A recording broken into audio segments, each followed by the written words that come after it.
ময়মনসিংহে প্রাক্তন স্ত্রীকে হত্যার পর স্বামী আত্মহত্যার ঘটনা ঘটেছে। মঙ্গলবার ভোরে নগরীর গুলকিবাড়ি এলাকায় এই ঘটনা ঘটে। পুলিশ জানায়, পারিবারিক কলহের জেরে রাকিবুল ইসলাম ৩ মাস আগে তার স্ত্রী রওশন আক্তারকে ডিভোর্স দেন। এরপর 2 মেয়েকে নিয়ে ভাড়া বাসায় থাকতেন রওশন আক্তার। মঙ্গলবার ভোরে ওই বাসায় গিয়ে তাকে ছুরিকাঘাতে হত্যা করেন রাকিবুল। এ সময় মাকে হত্যা করতে দেখে সন্তানেরা ভয়ে অন্য একটি কক্ষে আশ্রয় নেয়। পরে রাকিবুল নিজে অপর একটি কক্ষে গিয়ে ফ্যানের সঙ্গে গলায় ফাঁস দিয়ে আত্মহত্যা করেন। খবর পেয়ে পুলিশ মরদেহ উদ্ধার করে ময়মনসিংহ মেডিকেলে পাঠিয়েছে।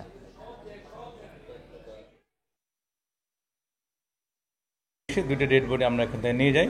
আমরা ধারণা করছি যেটা পারিবারিক কলহের কারণে বা অন্য কোনো দৃশ্য থাকে সেটা আমরা দেখছি। আপাতত পারিবারিক কলহ মনে হচ্ছে। 2 মেয়ে তার বাবার উপর সংক্ষুব্ধ এবং এই হত্যাকাণ্ড সে করে সে নিজে আত্মহত্যা করেছে।